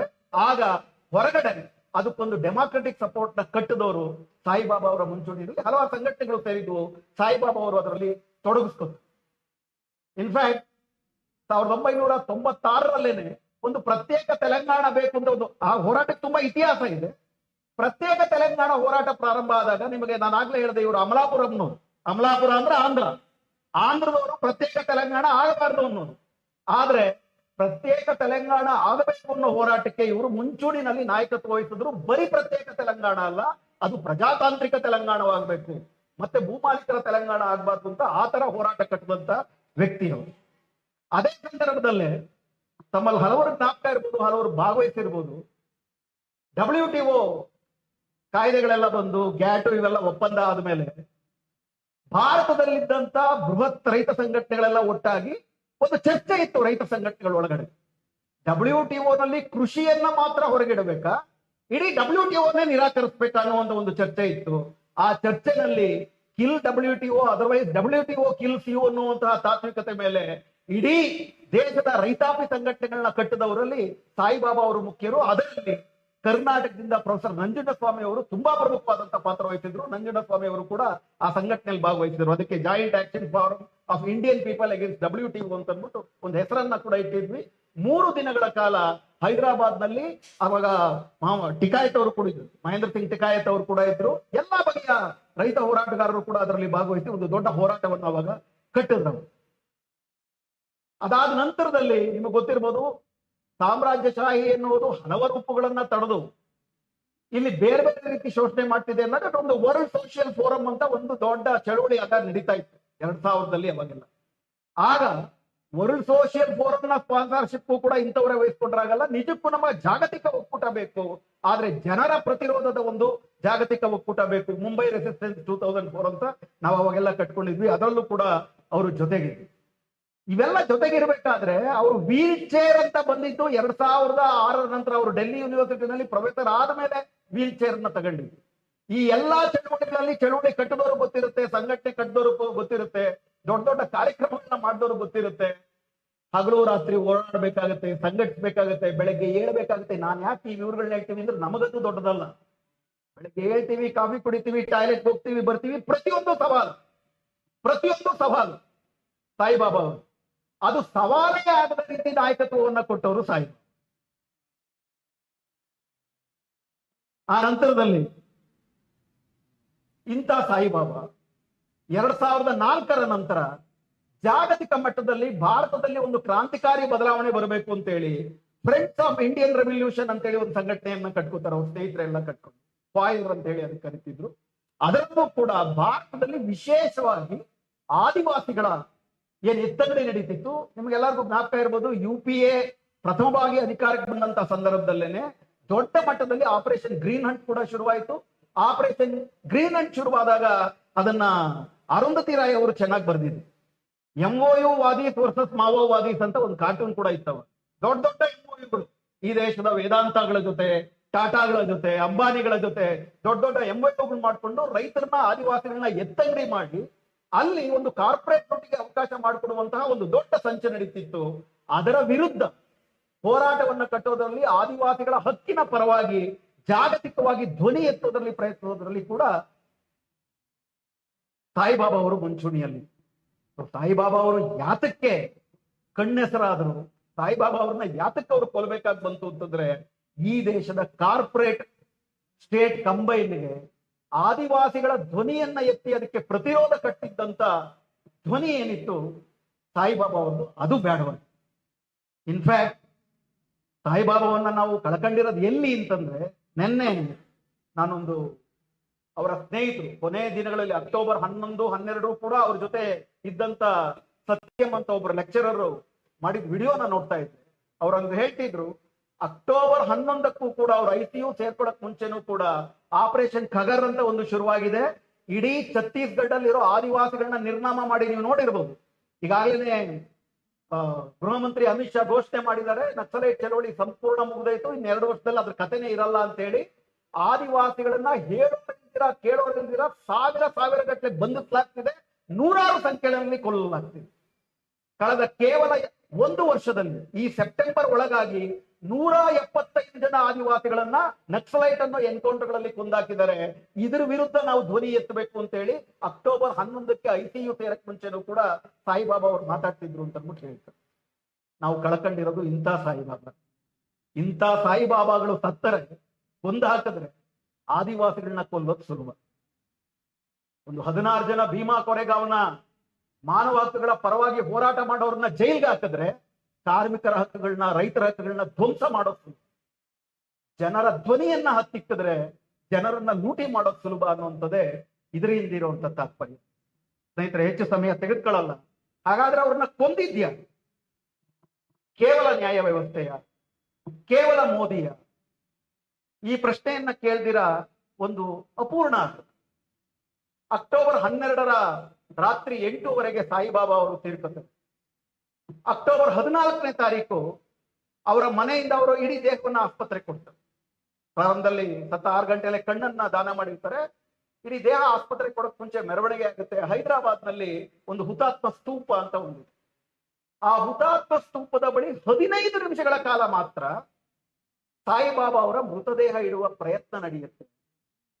ತೆಲಂಗಾಣದ ಸರ್ಕಾರ 15 ನಿಮಿಷ ಇಡೋದಕ್ಕೂ ಅವಕಾಶ ಕೊಡದೆ ಹೆಚ್ಚು ಕಡಿಮೆ ಲಾಠಿ ಚಾರ್ಜ್ ಮಾಡುವ ಭೀತಿಯನ್ನ ಹುಟ್ಟಿಸಿ ಅವ್ರನ್ನ ಅಲ್ಲಿಂದ ತೆಲಂಗಾಣದಲ್ಲಿ ಇರುವುದು ಕಾಂಗ್ರೆಸ್ ಸರ್ಕಾರ ಅನ್ನೋದು ನಾವು ಬರೀ. ಇದು ಪಕ್ಷಾತೀತವಾದಂತಹ ಒಂದು ಐಕ್ಯತೆ. ಏನು ಇಡೀ ಭಾರತವನ್ನ ಹೊಸ ಲೂಟಿಗೆ ಸಜ್ಜು ಮಾಡ್ತಿದ್ದಾರೆ. ಭಾರತಕ್ಕೆ ಈಗಾಗ್ಲೇನೆ NEP ನಲ್ಲಿ new economic policy, new education policy ಎಲ್ಲದರಲ್ಲೂ ಕೂಡ 4th ಇಂಡಸ್ಟ್ರಿಯಲ್ ರೆವಲ್ಯೂಷನ್ ಬಗ್ಗೆ ಮಾತಾಡ್ತೀವಿ. 4th ಇಂಡಸ್ಟ್ರಿಯಲ್ ರೆವಲ್ಯೂಷನ್ ಬೇಕು ಅಂತಂದ್ರೆ ಕಂಪ್ಲೀಟ್ ಡಿಸಿಪ್ಲಿನ್ಡ್ ಇಂಡಿಯಾ ಬೇಕು. ಇನ್ಫ್ಯಾಕ್ಟ್ ಟಾಟಾ ಅವರು ಮೊನ್ನೆ ತೀರ್ಕೊಂಡ್ರು. ಅವ್ರ ಬಗ್ಗೆ ಏನು ಉಗೆ ಬರ್ತಾ ಇದೆ. ಟಾಟಾ ಅವರು ಎಮರ್ಜೆನ್ಸಿನಲ್ಲಿ ಹೇಳಿದ್ದಿದೆ ಮಾತು, ಭಾರತದ ಕಾರ್ಮಿಕರಿಗೆ ಡಿಸಿಪ್ಲಿನ್ ಕಲಿಸ್ತಿದ್ದಾರೆ ಇಂದಿರಾ ಗಾಂಧಿ ಅವರು ಅಂತೇಳಿ. ಈಗ ಮತ್ತೆ ಇಡೀ ಅವ್ರು ಹೇಳ್ತಿದ್ದಾರೆ, ಮೋದಿ ಅವರು ತುಂಬಾ ಸ್ಪಷ್ಟವಾಗಿ ಹೇಳ್ತಾರೆ, ಇದು ಕರ್ತವ್ಯ ಕಾಲ, ಹಕ್ಕುಗಳ ಕಾಲ ಅಲ್ಲ, ಇದು ಕರ್ತವ್ಯ ಕಾಲ. ಹೇಳಿದ್ದನ್ನು ಮಾಡಬೇಕು, ಆ ಮೂಲಕ ನಾವು ಅಮೃತ ಕಾಲಕ್ಕೆ ತಲುಪ್ತೀವಿ ಅನ್ನುವಂಥದ್ದು ಇದರಿಂದಿರುವಂತಹ ಒಂದು ರಾಜಕೀಯ. 43D5 ಬಗ್ಗೆ ಬಾಲನ್ ಅವರು ದೀರ್ಘವಾಗಿ ಮಾತಾಡಿದ್ರು. 43D5 ಸೇರಿಸಿದ್ಯಾರು? UAPA unlawful activities prevention act ಒಂದು ಸ್ಪೆಷಲ್ ಆಕ್ಟ್. 2004ರ ತನಕ UPA ಸರ್ಕಾರ ಬರೋ ತನಕ 2 ವರ್ಷಕ್ಕೊಂದ್ಸತಿ ಅದು ಪಾರ್ಲಿಮೆಂಟ್ ಇಂದ ಒಪ್ಪಿಗೆ ಪಡ್ಕೋಬೇಕು. ಅದನ್ನ ಸ್ಪೆಷಲ್ ಕ್ಲಾಸೇ ಅಲ್ಲದಿರುವ ರೀತಿಯಲ್ಲಿ, ಪಾರ್ಲಿಮೆಂಟ್ ನ ಒಪ್ಪಿಗೆನೇ ಇಲ್ಲದಿರೋ ರೀತಿ ಒಂದು ಪರ್ಮನೆಂಟ್ ಜನರ ಹೋರಾಟಗಳ ತಲೆಯ ಮೇಲೆ ತೂಗುವ ಕತ್ತಿಯಾಗಿ ಮಾಡಿದ್ದು UPA ಸರ್ಕಾರ. 43D5 ಅದರ ಕ್ರೂರತೆ ಬಾಲನ್ ಅವರು ವಿವರಿಸಿದ್ದಾರೆ. ನ್ಯಾಯಮೂರ್ತಿ ಕನ್ವಿಲ್ಕರ್ ಅಂತ ಇದ್ರು 2019ರಲ್ಲಿ. ಅದಕ್ಕೆ ಇನ್ನೊಂದಷ್ಟು ಜಾಗಗಳನ್ನ ಕೊಟ್ಟು, ಸಾಮಾನ್ಯವಾಗಿ ಚಾರ್ಜ್ ಶೀಟ್ ಫೈಲ್ ಮಾಡಿದ ಮೇಲೆ FIR ಆಗುತ್ತೆ, ಚಾರ್ಜ್ ಶೀಟ್ ಫೈಲ್ ಮಾಡ್ತಾರೆ. ಸಾಕ್ಷಿ ಪುರಾವೆಗಳೆಲ್ಲ ಸಂಗ್ರಹಿಸಾದ್ಮೇಲೆ ಯಾವುದೇ ಆರೋಪಿ ಜೈಲ್ನಲ್ಲಿ ಇರಬೇಕಾಗಿಲ್ಲ. ಕೃಷ್ಣಯ್ಯರ ಆದಿಯಾಗಿ ಎಲ್ಲರೂ ಹೇಳಿದ್ದದೆ, ಜೈಲ್ ಇತ್ತಿ ಬೇಲ್ ಇತ್ತಿಲ್ಲ ಅಂತ ಹೇಳೋದು ಅದಕ್ಕೆ. ಆದ್ರೆ ಈ ವಿಶೇಷ ಕಾಯ್ದೆಗಳಲ್ಲಿ ಕೇವಲ ಪೊಲೀಸರ ಮಾತು ಕೇಳಿ ವಿಚಾರಣೆ ಮುಗಿಯುವ ತನಕ ಜಾಮೀನು ನಿರಾಕರಿಸುವ ವಿಶೇಷ ಹಕ್ಕನ್ನ 43D5 ಕೊಡುತ್ತೆ. 2019ರಲ್ಲಿ ಸುಪ್ರೀಂ ಕೋರ್ಟ್ ನ ಕಾನ್ವಿಲ್ಕರ್ ಪೀಠ ಅದಕ್ಕೊಂದು ಶಾಶ್ವತವಾದಂತ ಮುದ್ರೆಯನ್ನ ಹೊತ್ತು. ಭೀಮಾ ಕೊರೆಗಾಂವ್ನಲ್ಲಿ ಜಾಮೀನಿಂದ ಈಗಾಗಲೇ 6 ವರ್ಷ ಕಳೆದಿರೋ ಸ್ನೇಹಿತರು ಇರ್ಬೋದು. 2020ರಿಂದ ದೆಹಲಿ ದಂಗೆಯ ಹೆಸರಿನಲ್ಲಿ ಉಮರ್ ಖಲೀದ್ ಇರ್ಬೋದು, ಶರ್ಜಿಲ್ ಇಮಾಮ್ ಇರ್ಬೋದು, ಗೀತಾಂಜಲಿ ಇರ್ಬೋದು, ಏನು 100 ಜನ ಇದ್ದಾರೆ. ಅಥವಾ ಜಾರ್ಖಂಡ್ನ ಜೈಲುಗಳಲ್ಲಿರೋ ಸಾವಿರಾರು ಆದಿವಾಸಿಗಳು ಇದರಲ್ಲಿ ಅವರು ಶೋಷಣೆಗೆ ಒಳಗಾಗ್ತಿದ್ದಾರೆ. ಇದನ್ನ ಮಾಡಿತ್ತು ಯಾರು? ಬಿಜೆಪಿ. ಇದರ ಬಗ್ಗೆ ಯಾವುದೇ ಬಿಡ ಇಲ್ದಿರಾ ಈ ದೇಶ ಉಳಿಬೇಕು ಅಂದ್ರೆ ಜನ ಸುಲಿಗೆ ಮಾಡ್ಬೇಕು ಅಂತ ಹೇಳ್ತಾರೆ. ಆದರೆ ಇದರಲ್ಲಿ ಒಂದು ಪಕ್ಷಾತೀತವಾದಂತ ಒಪ್ಪಿಗೆ ಇದೆ. ಜೈಲಿಗೆ ಬಂತು. ಜೈಲು ಯಾರ ಕಡೆಗೆ ಸ್ಟೇಟ್ ಸಬ್ಜೆಕ್ಟ್. ಜೈಲು ಸ್ಟಾ ಕೊಡೋದಕ್ಕೆ ಮೋದಿ ಪರ್ಮಿಷನ್ ಬೇಕಿಲ್ಲ. ಸ್ಟಾ ಕೊಡೋದಕ್ಕೆ ಪ್ರಿನ್ಸಿಪಲ್ ಅವನು ಸೂಪರ್ಡೆಂಟ್ ಅದಕ್ಕೆ ಒಪ್ಪಿಗೆ ಕೊಡು. ಕಾಯಿಲೆ ಬಂದಿದೆ ಅಂತಂದ್ರೆ ನೀವು ಇನ್ಫ್ಯಾಕ್ಟ್ ಅವರ ಟೈಮ್ ಆಗಿದೆ ಅದನ್ನ ಜಾಸ್ತಿ ಹೋದಲ್ಲ, ಅವ್ರ ಇಂಟರ್ವ್ಯೂ ನೀವು ನೋಡ್ಬೇಕು. ಹೊರಗಡೆ ಬಂದ ಮೇಲೆ ಅವರೊಂದು ಸುದೀರ್ಘವಾದಂತ ಇಂಟರ್ವ್ಯೂ ಕೊಡ್ತಾರೆ. ಯಾಕೆ ಹೀಗಾದ್ರಿ ಅಂತಂದ್ರೆ ಅವ್ರು ಹೇಳ್ತಾರೆ 2014 ತನಕ ನನಗಿದ್ದು ಪೋಲಿಯೋ ಕಾಯಿಲೆ ಮಾತ್ರ. ಪೋಲಿಯೋ ಇದ್ರೂ ಕೂಡ ನಾನು ವೀಲ್ ಚೇರ್ ನಲ್ಲಿ ಓಡಾಡ್ತಿದ್ದೆ, ಯೂನಿವರ್ಸಿಟಿಗೆ ಹೋಗಿ ಪಾಠ ಮಾಡ್ತಿದ್ದೆ, ನನ್ನ ಹೆಂಡತಿ ವಸಂತಾಗೆ ಮನೆಗೆಲ್ಸ ಸಹಾಯ ಮಾಡ್ತಿದ್ದೆ, ನನಗೆ ಯಾವ ಕಾಯಿಲೆಗಳು ಇರಲಿಲ್ಲ. 10 ವರ್ಷ ನಾನು ಜೈಲಲ್ಲಿದ್ದು ಹೊರಗಡೆ ಬಂದ ಮೇಲೆ 14 ವಿವಿಧ ಬಗೆಯ ಕಾಯಿಲೆಗಳು ನನ್ನನ್ನು ಆವರಿಸ್ಕೊಂಡು. ಯಾವ ತರದ ಕಾಯಿಲೆಗಳು? ಅದು ಪ್ರಾರಂಭದ ಸೂಚನೆ ಕೊಟ್ಟಾಗ್ಲೇನೆ ನೀವು ಔಷಧೋಪಚಾರ ಮಾಡಿದ್ದಿದ್ರೆ ಅದು ವ್ರಣ ಆಗ್ತಿರ್ಲಿಲ್ಲ. ಹೊರಗಡೆ ಬಂದ್ಮೇಲೆ ಏನ್ ಹೇಳ್ತಾರೆ, ನಿಮ್ಸ್ ಹೇಳುತ್ತೆ, ಇನ್ನಿದು ನಮ್ ಕೈ ದಾಟಿದೆ, ಅದನ್ನ ಗಮನಕ್ಕೆ ತರ್ತಾರೆ. ಜೈಲ್ ಸೂಪರಿಂಟೆಂಡೆಂಟ್ ಗಮನಕ್ಕೆ, ಕೋರ್ಟಿನ ಗಮನಕ್ಕೆ ತರ್ತಾರೆ. ಕೋರ್ಟು ಜೈಲಲ್ಲಿ ಆಸ್ಪತ್ರೆ ಇದೆಯಲ್ಲ ಅದನ್ನ ನೋಡ್ಕೊಳ್ಳಿ ಅಂತ. ಪಾಂಡು ನರೋತೆ ಬಗ್ಗೆ ಮಾತಾಡ್ತಿದ್ರು ರಾಧಿಕಾ. ಪಾಂಡು ನರೋತೆ ಇದೇ ಕೇಸ್ ನಲ್ಲಿ ಸಾಯಿಬಾಬಾ ಅವ್ರ ಜೊತೆಗೆ ಬಂಧನಕ್ಕೊಳಗಾಗಿದ್ದ ವ್ಯಕ್ತಿ. ಸ್ವೈನ್ ಫ್ಲೂ ಬರುತ್ತೆ 2022 ತಿಳ್ಕೊತಾರೆ. ಸ್ವೈನ್ ಫ್ಲೂ ಎಲ್ಲಾ ಸೂಚನೆಗಳು ಕೊಡುತ್ತೆ. ಆಸ್ಪತ್ರೆಯಲ್ಲಿ ಅದಕ್ಕೆ ಯಾವುದೇ ಔಷಧೋಪಚಾರ ಇಲ್ಲದ ಒಪ್ಕೊಳ್ಳುತ್ತೆ, ಸತ್ತ ಮೇಲೆ ಒಪ್ಕೊಳ್ಳುತ್ತೆ. ಇವತ್ತು ಕೂಡ ಇವರು ಸತ್ತ ಮೇಲೆ ನಮ್ಗೆ ಅವ್ರ ರೀತಿ ಆರೋಗ್ಯಕ್ಕೆ ಬೇಕಾಗಿರುವ ಉಪಚಾರಕ್ಕೆ ನಮ್ಮಲ್ಲಿ ವ್ಯವಸ್ಥೆ ಇರಲಿಲ್ಲ ಅಂತ ಹೀಗೆ ಹೇಳ್ತಾರೆ. ಇದು ಕೇವಲ ಮೋದಿಗೆ ಸಂಬಂಧಪಟ್ಟ ವಿಷಯ. ಇದು ಕೇವಲ ಒಂದು ಸರ್ಕಾರಕ್ಕೆ ಸಂಬಂಧಪಟ್ಟ ವಿಷಯ. ಒಬ್ಬ ಪ್ರಿಸ್ನರ್, ಒಂದು ಸಮಾಜ ಯಾಕೆ ಸುಮ್ಮನಿತ್ತು? 2019-20 ತನಕ ಮಹಾರಾಷ್ಟ್ರದಲ್ಲಿ ಇದ್ದದ್ದು ಶರದ್ ಪವಾರ್ ಅವರ ಸರ್ಕಾರ, ಅವರ ನೇತೃತ್ವದ ಸರ್ಕಾರ. ಜೈಲವ್ರ ಕೆಳಗೆ ಬರ್ತಿತ್ತು. ಜಗತ್ತಿನಲ್ಲಿ ಎಲ್ಲಾದ್ರೂ ಕೂಡ ಕುಡಿಯೋದಕ್ಕೆ ನೀರು ಬೇಕು, ಪಾರ್ಕಿನ್ಸನ್ ಕೈಯಲ್ಲಾಡತ್ತೆ, ನೀರು ಬೇಕು, ಒಂದು ಸ್ಟಾ ಬೇಕು ಅನ್ನೋದಕ್ಕೆ NIA ಕೋರ್ಟಲ್ 1 ತಿಂಗಳು ವಾದ ವಿವಾದ ನಡೆಯೋದು ಎಲ್ಲಾದ್ರೂ ಕಂಡಿದೆ. 20 ವರ್ಷ 100 ವರ್ಷ ಆದ್ಮೇಲೆ ನಮ್ಮ ದೇಶದ ಇತಿಹಾಸವನ್ನ ಬರೆದ್ರೆ ನಗುತ್ತಾರೆ ಇತಿಹಾಸವನ್ನು. ಅದಕ್ಕೆ ಪ್ರಶಾಂತ್ ಭೂಷಣ್ ಅವರು ಬಹಳ ಸ್ಪಷ್ಟವಾಗಿ ಹೇಳಿದ್ರು, ಮುಂದೊಂದು ದಿನ ಭಾರತದ ಇತಿಹಾಸವನ್ನ ಬರಿಬೇಕಾದ್ರೆ ಭಾರತದ ಪ್ರಜಾತಂತ್ರದ ಅವನತಿಗೆ ಕಾರಣರ ಯಾರು ಅಂತ ಬರೆದಾಗ ಹಿಂದಿನ 6 ಮುಖ್ಯ ನ್ಯಾಯಾಧೀಶರ ಹೆಸರು ಕಡ್ಡಾಯವಾಗಿ ನಮೂದಿಸಲ್ಪಡುತ್ತದೆ ಅಂತ ಬರೆದಿದ್ರು. ಚಂದ್ರಚೂಡ್ ಅವರು ಕೂಡ ಆ ಸಾಲಿಗೆ ಸೇರ್ತಾರೆ ಅಂತ ವಿಷಾದದಿಂದ ಹೇಳಬೇಕಾಗಿದೆ ಸ್ನೇಹಿತರು. ಹೀಗಾಗಿ ಗದ್ದರ್ ಅವರು ಒಂದು ಮಾತು ಹೇಳ್ತಿದ್ರು, ಸಾಮಾಜಿಕ ಚಳುವಳಿಗಳಿಗೆ ಕುಟುಂಬದಿಂದ ಯಾರು ಬರ್ತಾರೆ ಅಂದ್ರೆ ಆ ಕುಟುಂಬದ ಅತ್ಯುತ್ತಮ ವ್ಯಕ್ತಿ ಬರ್ತಾನೆ. ಕೇವಲ ಕುಟುಂಬಕ್ಕೋಸ್ಕರ ಅಲ್ಲ, ಇಡೀ ಸಮಾಜಕ್ಕೋಸ್ಕರ ತನ್ನಂತ ತೆತ್ಕೊಳ್ಬೇಕು ಅನ್ನೋರು ಬರ್ತಾರೆ ಅಂತ. ಅಂತ ಅವ್ರ ತಮ್ಮನೂ ಕೂಡ ಇದೇ ರೀತಿ, ಸಾಯಿಬಾಬಾ ಅವ್ರ ತಮ್ಮನೂ ಚಳುವಳಿ. ವಸಂತ ಬಗ್ಗೆ ಮಾತಾಡ್ತಾರೆ. ವಸಂತ ಜೀವನದುದ್ದಕ್ಕೂ ಕೂಡ ಅವರಿಬ್ಬರದು ಲವ್ ಮ್ಯಾರೇಜ್, ಬಹಳ ಆಪ್ತ ಸ್ನೇಹಿತರವರು. ಇನ್ಫ್ಯಾಕ್ಟ್ ಈಗ ಟೈಮ್ ಇಲ್ಲ, ಅವರು ಹೆಂಡತಿಗೆ ಬರೆದಂತ ಒಂದು ಕವನ ಇದೆ, ನಿನಗಾಗಿ ಕಾಯುವುದು ಎಷ್ಟು ಚಂದ. ನನಗೆ ಇಲ್ಲಿ ಜೈಲಿನಲ್ಲಿ ಜಗತ್ತಿನ ಬಗ್ಗೆ, ಸಮಾಜದ ಬಗ್ಗೆ ಭರವಸೆಯೇ ಕುಸಿದು ಹೋಗ್ತಿರ್ಬೇಕಾದ್ರೆ ನಿನ್ನ ನಗು ಮುಖವನ್ನ ಹೃದಯದಲ್ಲಿ ಬಚ್ಚಿಟ್ಕೊಳ್ತೀನಿ, ಅದು ನಾಳೆಯ ಬಗ್ಗೆ ನನಗೆ ವಿಶ್ವಾಸ ಕೊಡುತ್ತೆ. ಮಾತಾಡಬೇಕು ಅಂತಂದ್ರೆ ಜೈಲಿನ ಗಾಜಿನ ಪರದೆ, ಆ ಕಡೆ ಮುಖನೂ ಸರಿಯಾಗಿ ಕಾಣ್ದಿರ ನೀನು, ಸಾವಿರಾರು ಮೈಲುಗಳಿಂದ ದಣಿದು ಬಂದಿರ್ತೀಯ, ನನಗೊಂದು ನಗು ಮುಖದ ಸಿಂಚನ ಕೊಡ್ಬೇಕು ಅಂತ ಹೇಳಿ. ಆದ್ರೆ ನಮ್ಮ ಭೇಟಿಯ ಬಹುಪಾಲು ಸಮಯ ಒಂದು ದಿಗ್ಭ್ರಾಂತಿನಲ್ಲಿ, ಪ್ರಕ್ಷುಬ್ಧವಾದಂತ ಕೋಲಾಹಲದಲ್ಲಿ ಕಳೆದೋಗುತ್ತೆ. ಇನ್ನು ಮಾತಾಡ್ಬೇಕು ಅಂತ ಹೊರಟ್ರೆ ಆ ಹೆಂಗಸು ಗರ್ಜಿಸ್ತಾಳೆ, ಹಿಂದಿನಲ್ಲೇ ಮಾತಾಡು. ಹಿಂದಿನಲ್ಲಿ ಏನ್ ಮಾತಾಡ್ಲಿ ನಾನು, ಯಾವ ಪ್ರೀತಿ ಮಾತಾಡ್ಲಿ ನಾನು ಹಿಂದಿನಲ್ಲಿ? ಆದ್ರೂ ಕೂಡ ಎಷ್ಟೇ ಪ್ರಕ್ಷುಬ್ಧತೆ ಇದ್ರೂ ಕೂಡ ನೀನು ಹಿಂಜರಿಬೇಡ ಅಂತ ನಜೀಬ್ ಹಿಕ್ಮತ್ನ ಮತ್ತೆ ಕೊಟ್ಕೊಳ್ತಾರ. ಯಾಕಂದ್ರೆ ಬದುಕು ತುಂಬಾ ಮೌಲ್ಯಯುತವಾದದ್ದು. ಬದುಕನ್ನ ಬದುಕಿಗಾಗಿ ಬದುಕಬೇಕು, ನನ್ನೊಲವೇ ಬದುಕು ನಮ್ಮ ಒಲವಿನಷ್ಟು ಮೌಲಿಕವಾದದ್ದು. ಬದುಕಬೇಕು ನಾಳೆಗಾಗಿ. ಅದು ಸಾಯಿಬಾಬಾ. ನಾವು ಕಳ್ಕೊಂಡಿರೋದು ನಮ್ಮ ಆಪ್ತ ಮಿತ್ರನನ್ನ, ಜನರ ಮಿತ್ರನನ್ನ, ಜನರ ಕವಿಯನ್ನ. ಮತ್ತೊಬ್ಬ ಸಾಯಿಬಾಬಾ ಹುಟ್ಟೋದು ಬಹಳ ಕಷ್ಟ. ಮೋದಿಗಳು ಹುಟ್ಟುಬಿಡ್ತಾರೆ, ಬಹಳ ಸುಲಭವಾಗಿ ಮೋದಿಗಳು ಹುಟ್ಟುಬಿಡ್ತಾರೆ. ಸಾಯಿಬಾಬಾಗಳು ಹುಟ್ಟೋದು ಬಹಳ ಕಷ್ಟ. ಇವತ್ತಿನ ಸಂದರ್ಭದಲ್ಲಿ ಸಾವಿರಾರು ಸಾಯಿಬಾಬಾಗಳು ಬೇಕಾಗಿದೆ ನಮಗೆ. ಯಾಕಂದ್ರೆ ನಮ್ಮ ಮುಂದಿರುವ ಸವಾಲು ಅಂತಹದ್ದು. ನಾವೆಲ್ಲರೂ ಆ ಸ್ಫೂರ್ತಿನಲ್ಲಿ, ಆ ದಿಕ್ಕಿನಲ್ಲಿ ನಡಿಬಹುದು ಅಂತ ಆಶಕ್ತ ನನ್ನ ಮಾತು.